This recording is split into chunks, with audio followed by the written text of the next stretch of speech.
সেদিন আমার এই আবরণ দেহ এই যে দেহ গৌরব করি সেই যে ওই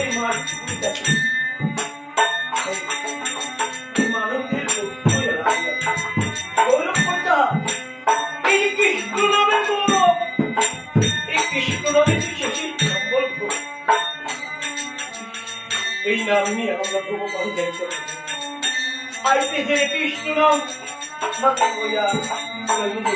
কিতায়ে প্রভুপালের গাল পুরিয়া এই সংসারের মায়াদের পুরিয়া আমরা কৃষ্ণ সম্পর্কে আমরা প্রতিনিধিত্ব করি বয়সবাদ করে যখন বৃদ্ধ হই তখন মনে হয় কৃষ্ণ নাম করে আমরা প্রভুপাল কাজ করি তখন তোমার টাইম নেই তো তোমার শরীরে দিত না যতটুকু শরীর আছে যতটুকু কায়া আছে ততটুকু রইতে পারবো না সময় তান্ত্রিক সময়